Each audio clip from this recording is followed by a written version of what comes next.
네, 벌써 92회 성경 공부. 네, 다 교재 받으셨죠?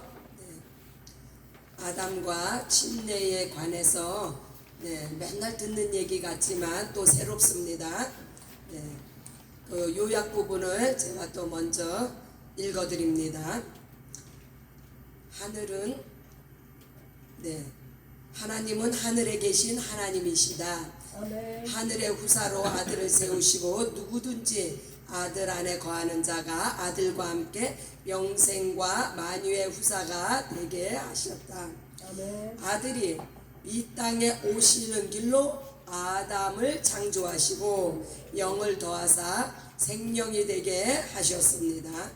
범죄함으로 아담에게 흑인이 흙으로 돌아가라 하셨고 하와에게는 산자의 어미라 하시며 여인의 후손이 오시는 길로 예비하셨습니다.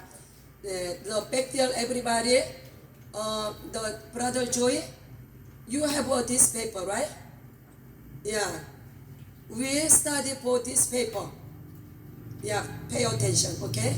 Yeah, the Spanish and English we provide, okay? Yeah. 그래서 첫 번째 단원을 제가 읽어드렸는데 이것은 땅에 속한 자와 하늘에 속한 자가 함께 예수 안에서 죽으시고 부활하심의 예비, 그러니까 준비 단계로 말미암아 아담을 창조하셨다. 아담이 오신 것은 아담을 창조하신 것은 아들이 오시는 길을 위해서 이제 준비 단계로 이렇게 설명을 했습니다. 두 번째 단원, 하나님의 아들이 이 땅에 오신 것은 마귀를 멸하려 하심이며 인류에 대해서는 심판하러 하심이 아니라 영생을 얻게 하려 하심이라 하시고 생명의 길을 열어주셨습니다. 처녀가 잉태하여 이 땅에 임하신 분이 임마누엘이셨고 요단강에서 침례를 받기 전에는 요셉의 아들이요 다윗의 자손으로 계셨으며 물에서 올라오시면서 하늘이 열리며 성령께서 임하시고 아버지의 증거를 받으심으로 사역을 시작하셨습니다. 이 요약이 왜 중요하냐면요, 이 요약은 우리가 이 본론인 이 성경 이 구절을 읽을 때에 이미 이 본론에서 다 해석을 해 놓았기 때문에 이 요약이 중요합니다. 그래서 나중에 이 성경 구절 하나하나를 읽으실 때 요약 부분을 참조하시면은 충분한 설명과 이해가 될 줄. 그래서 우리가 이 요약 부분을 먼저 읽습니다. 그래서 두 번째 단어는 예수님의 침례에 관한 부분입니다. 세 번째 단원, 예루살렘에 올라가실 때에는 내가 받을 침례가 있다고 하셨습니다. 십자가에서 죽으시고 부활하시는 침례는 인류의 대속이고 새롭고 산 길이 인류에게 열린 축복입니다. 예수님의 대속은 모든 인류에 대한 사랑이며 희생입니다. 하지만 복음을 믿고 받아들이는 자만이 하나님의 자녀의 권세를 얻게 됩니다. 대속의 파트였습니다. 마지막 단어는 우리가 받을 침례. 침례 요한은 물로 침례를 주었으나 예수님으로 말미암아서는 성령으로 침례를 받아 거듭나며 영생의 축복을 받게 됩니다. 그러므로 예수께서는 너희가 모든 족속으로 제자를 삼아 아버지와 아들과 성령의 이름으로 침례를 주라 명령하셨습니다. 성령으로 침례를 받아 죄와 사망과 세상을 이기는 영원한 축복과 권세가 임하시기를 예수의 이름으로 축복합니다. 그래서 침례를 받아 하늘이 열린 자는 생명이 열린다는 것이며 또 생명이 열린 자는 하늘의 법, 생명의 법으로 살게 됩니다. 할렐루야. 자, 이제 이 네 단원으로 나뉘어져 있습니다. 첫 번째는 스피릿 앤 바리, 이것은 아담을 통한 침례의 모습을 보여줍니다. 두 번째는 son of God, 아들의 침례에 관해서. 세 번째는 redemption, 대속의 침례. 네 번째는 baptism by the Holy Spirit, 성령의 침례. 이렇게 네 단원으로 나뉘어져 있습니다. 첫 번째 단원인 Spirit and Body 부분을 살펴봅니다. 창세기 3장 19절로 20절. 내가 흙으로 돌아갈 때까지 얼굴에 땀을 흘려야 먹을 것을 먹으리니 내가 그것에서 취함을 입었음이라. 너는 흙이니 흙으로 돌아갈 것이니라 하시니라. 아담이 그의 아내의 이름을 하와라 불렀으니 그는 모든 산자의 어머니가 됨이더라. 여기서 아담의 그 창조를 통하여서 하나님께서 육과 영을 이렇게 나누십니다. 흙이니 흙으로 돌아가라. 또한 산자의 어미라. 그것은 산자의 어미라 한 것은 하나님께서 아담에게 생기를 불어넣어 주시어서 생명이 되게 하셨는데, 이 생기는 하늘로부터 온 것이므로 하나님께서 이 영을 땅에서 흙으로 지으신 흙과 영을 구별하셨습니다. 그래서 이 침례는 창조 때부터 이미 예견되어지고 준비된 것입니다. 왜냐면요, 아담의 창조 자체가 침례를 말하고 있습니다. 이 침례란 육과 영에 나누어지는 것을 이야기합니다. 육은 반드시 죽습니다. 그러나 영은 영원히 사는 존재입니다. 그래서 이 요한복음 6장 63절, 살리는 것은 영이니 육은 무익하니라. 이 육은 흙으로 돌아가야 되기 때문에 무익하다는 겁니다. 내가 너희에게 이른 말은 영이요 생명이라. 영이 생명이기 때문에 그래서 육은 죽으나 영은 영생을 합니다. 로마서 8장 10절, 또 그리스도께서 너희 안에 계시면 몸은 죄로 말미암아 죽은 것이니 영은 의로 말미암아 살아있는 것입니다. 이 땅에 속한 것은 죽고 하늘의 것이 사는 것이 바로 침례입니다. 그러므로 침례는 창조 때부터 이미 하나님의 계획 속에서 준비된 것입니다. 아담의 창조 자체가 그래서 이 침례를 보여주고 있습니다. 두 번째 단원입니다. Son of God, 하나님의 아들. 마가복음 1장 9절로 11절. 그때에 예수께서 갈릴리 나사렛으로부터 와서 요단강에서 요한에게 침례를 받으시고 곧 물에서 올라오실새 하늘이 갈라짐과 성령이 비둘기같이 자기에게 내려오심을 보시더니 하늘로부터 소리가 나기를 너는 내 사랑하는 아들이라 내가 너를 기뻐하노라 하시니라. 이제 요단강에서 예수님께서 침례를 받으시는 기점으로 해서 이제 이전까지는 침례 받기 전에는 요셉의 아들이요 목수, 또한 다윗의 자손으로서의 삶이 이제 끝이 나고 하늘이 갈라지며 예수님의 침례를 받으실 때 하늘이 갈라지며 성령이 비둘기같이 내렸다.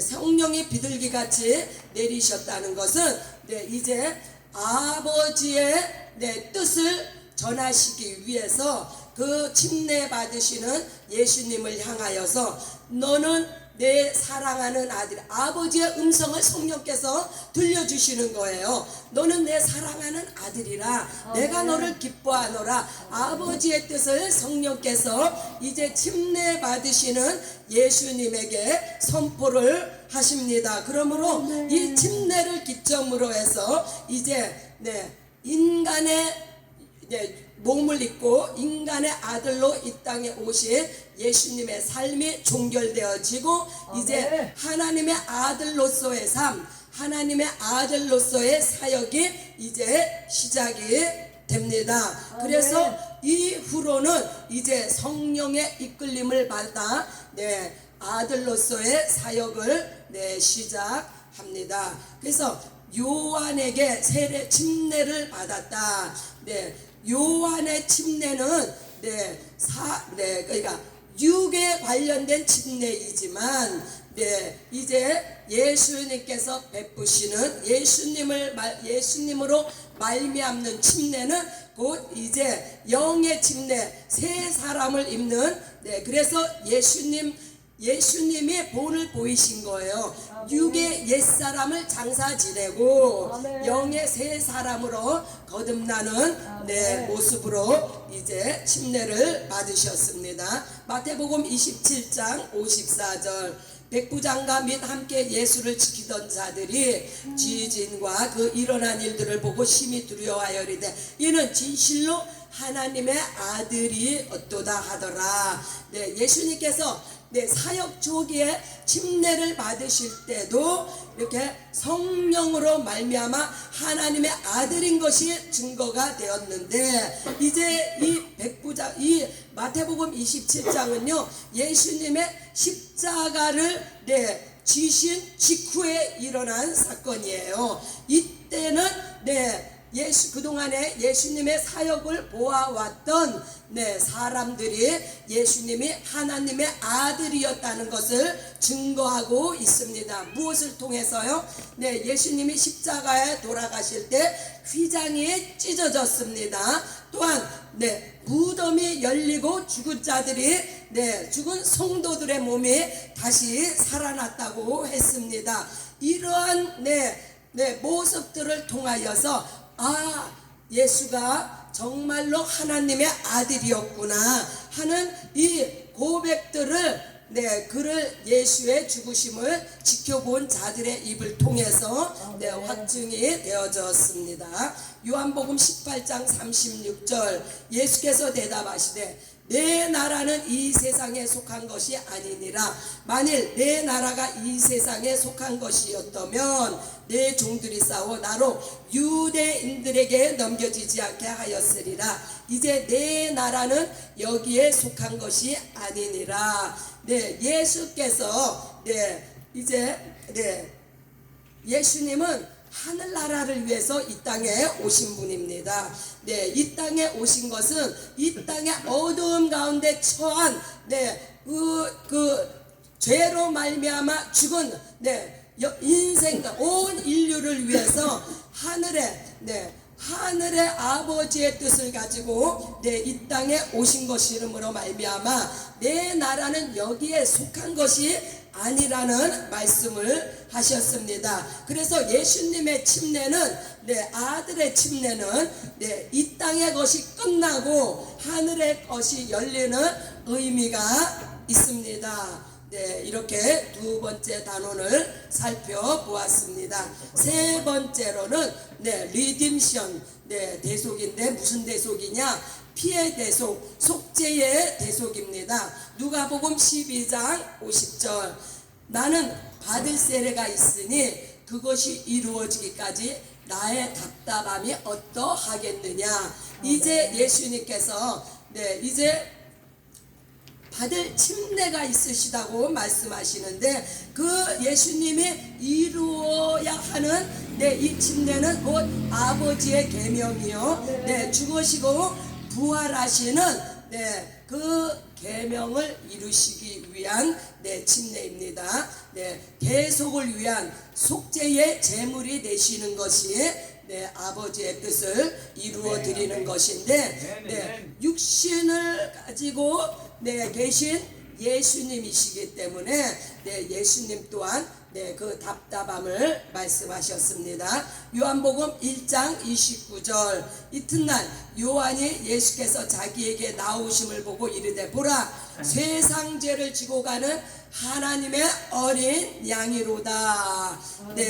요한이 이제 그 요단강에서 사역을 하죠. 네, 많은 무리가 몰려옵니다. 왜요? 네, 회개의 침례를 받기 위해서 몰려오는데, 네, 요한을 구약의 가장 큰 자라고 지칭하는 이유가 이 구절에 있습니다. 네, 그 많은 사람들이 나오는 가운데서 요한이 누구를 발견합니까? 네, 하나님의 아들을 발견을 합니다. 그러나 하나님의 아들이 온 세상의 죄를 담당하시기 위해서 하나님의 어린 양으로서 이제 속죄의 대속을 이루실 분으로 나오시는 모습을 보고 세상 죄를 지고 가는 하나님의 어린 양이로다. 아멘. 저가 바로 나는 물로 침례를 베풀거니와 이분은 성령으로 침례를 베풀 자라는 것을 이제 세례 요한이 선포를 합니다. 마태복음 26장 28절. 이것은 죄 사함을 얻게 하려고 많은 사람을 위하여 흘리는 바 나의 피 곧 언약의 피니라. 이 언약의 피라 함은 하나님께서 구약에 동물의 피의 제사를 통해서 속죄함을 받도록 하는 그런 언약의 피를 예수께서 온 인류를 위해 단 한 번의 대속의 피로 말미암아 이 동물의 피를 이제 피의 제사를 끝장을 내셨습니다. 그래서 피 흘림이 없은즉 죄 사함이 없다. 히브리서가 증거하죠. 예수의 피, 그래서 나의 피 곧 언약의 피, 이것은 예수의 피로 말미암아 온 인류의 죄가 이제 다 대속함을 입었습니다. 그래서 이 골고다의 침례는 곧 죄와 사망과 율법을 못 박는 침례가 되었습니다. 네 번째 단원입니다. Baptism by the Holy Spirit. 성령의 침례는 과연 어떠한 것인가? 사도행전 1장 5절입니다. 요한은 물로 침례를 베풀었으나 너희는 몇 날이 못되어 성령으로 세례를 받으리라 하셨느니라. 아멘. 사도행전은 예수님이 이제 죽으시고 부활하심으로 말미암아 사도행전이 이제 시작이 되었는데 예수님이 살아나신 후에 제자들에게 아버지의 약속을 기다리라고 하십니다. 아버지의 약속이 과연 무엇이냐? 그것은 너희가 성령의 침례를 받을 것이다. 성령을 지금 말씀하고 계십니다. 성령이, 그래서 예수님께서 죽으신 후에 제자들에게 오래 40일 동안 보이셨지만 그때는 아직 성령이 임하시지 않으셨어요. 왜요? 아직 예수님께서 부활 승천하시지 않았기 때문에. 그러나 부활 승천하셔서 아버지 하나님 보좌 우편에 앉아 계시고 이제 성령을 부어주시어서 예수님께서 이제 또한 지상 명령을 또 한 번 하십니다. 성령이 임하시면 너희가 권능을 받고 예루살렘과 유대와 사마리아 땅끝까지 이르러 내 증인이 되라고 이제 말씀을 하십니다. 그래서 성령께서 임하신 것은 우리가 예수님의 침례에 죽으시고 부활하심에 동참하는 것인 동시에 이 죽으심과 부활하신 예수님의 침례를 내가 먼저 연합되어 하나가 된 자는 이것을 증거하라는 말씀입니다. 언제까지요? 어디까지요? 땅끝까지. 언제까지요? 주님이 오실 때까지. 그래서 우리가 이것을 증거하는 거예요. 예수께서 우리의 모든 죄를 위해서 죽으시고 죄를 위해서는 죽으시고 의를 위해서는 살아나셔서 성령께서 우리에게 임하셔서 성령으로 말미암아 우리가 예수의 증인이 되었습니다. 네, 로마서 6장 5절입니다. 만일 우리가 그의 죽으심과 같은 모양으로 연합한 자가 되었으면 또한 그의 부활과 같은 모양으로 연합한 자도 되리라. 아멘. 네, 이 죽으심과 이 부활하심, 네, 이것은 창세 전부터 이미 하나님께서 하나님의 경륜과 섭리와 계획 가운데서 이렇게 예정을 해 놓으신 것에 우리가 죽으심에 연합되고 죽으심에 부활하심에 연합된 우리는 예수 그리스도의 의를 입었습니다. 베드로전서 2장 24절 친히 나무에 달려 그 몸으로 우리 죄를 담당하셨으니 이는 우리로 죄에 대하여 죽고 의에 대하여 살게 하려 하심이라. 네, 그가 채찍에 맞음으로 너희는 나음을 얻었나니. 그래서 이 죄에 대하여 죽고 의에 대하여 살다, 이것이 바로 침례의 키포인트이며, 그것은 육이 죽고 영이 산다는 것을 말씀하는 거예요. 침례의 포인트가 뭐냐? 육이 죽고 영이 산다는 거예요. 그래서 예수님이 채찍에 맞아 죽으심으로 말미암아 우리는 은혜로 새 생명을 얻었습니다. 그래서 침례 받은 자는 육체가 이 땅에 있으나 영이 하늘에 속해 하늘의 법, 생명의 성령의 법으로 오늘도 우리가 그렇게 살고 있습니다. 그래서 첫 번째 단어는 침례를 받을 수 있는 조건을 갖춘 상태로 하나님께서 그렇게 천지 만물을 아담을 창조하셨습니다. 두 번째, 세 번째, 네 번째 단어는 곧 침례, 아들의 침례, 또한 아들의 침례로 말미암은 배송, 또한 아들의 침례에 연합된 우리의 침례, 것을 보여주었습니다. 그래서 침례란 곧 진리입니다. 진리란 무엇이냐? 옛사람이 죽고 새 사람이 사는, 육이 죽고 영이 사는, 그래서 만물을 벗어나는데, 만물을 우리가 어떻게 벗어나요? 만물을 침례를 통해서 죄와 마귀와 세상을 장사 지내고 새 생명, 하늘의 사람으로, 하늘의 영으로 이제 사는 것을 말씀합니다. 그래서 하늘 문이 열리는 것이 침례이며, 사람이 범죄했을지라도 산자로 말미암아 대속과 구원을 받아서 천국의 문이 이제 열렸습니다.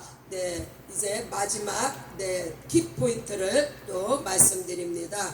첫 번째는 예수님의 요단강 침례는 하나님의 영광을 드러냈습니다. 첫 번째, 예수님의 요단강 침례는 하나님의 영광을 드러냈으며, 두 번째에 예수님이 직접 죽으신 골고다 침례는 바로 죄와 사망과 율법을 못 박은 침례가 되었습니다. 세 번째로 우리가 받은 침례는 예수께서 받으신 침례를 우리가 영접하고 믿고 받아들임으로 말미암아 구원을 받는 침례가 되었습니다. 할렐루야. 이해가 되셨습니까? 조금 어렵지만 이 요약 부분을, 그래서 요약이 그것을 설명하고 있는 거예요. 요약 부분을 상세히 이것을 씹어 먹어야 돼요. 요약 부분을 물을 씹어서 넘기듯이 이 요약 부분 한 구절, 그래서 제가 주중에 또 이 요약 부분을 또 올려드리잖아요. 그것은 이 요약이 그렇게 중요해요. 설명을 했고 이해하도록 돕는 글이기 때문에. 그래서 저기 어떤 부분이 어려우신지. 네, 이게 마지막 제가 말씀드렸죠. 예수님의 요단강 침례, 아들이 받으신 침례는 뭐 하나님의 영광을 위한, 하늘이 열리고 아버지의 음성이 들렸잖아요. 하나님께서 영광을 받으셨다는 말씀이에요. 네, 두 번째, 골고다에서 실질적으로 십자가에서 육이 죽었잖아요. 실질적인 이 육이 죽는 이 침례로 말미암아 네, 육에 속해 있던 죄와 사망과 율법을 네, 이제 십자가에 못 박는 이 침례, 이것이 네, 골고다의 침례, 아들이 죽으신 침례예요. 네, 세 번째로는 예수께서 죽으신 네, 이 아들이 받으신 침례를 우리가 믿음으로 영접하고 그것을 우리가 받아들임으로 말미암아 이것을 곧 성령 침례라고 합니다. 성령 침례를 우리가 받았을 때 우리의 구원이 이루어졌습니다. 할렐루야. 걱정하지 마세요. 네, 우리 목사님께서 시간이 날 때마다 네, 이 말씀을 반복해서 또 네, 증거하실 겁니다. 할렐루야. 모든 영광 하나님께 올려드립니다.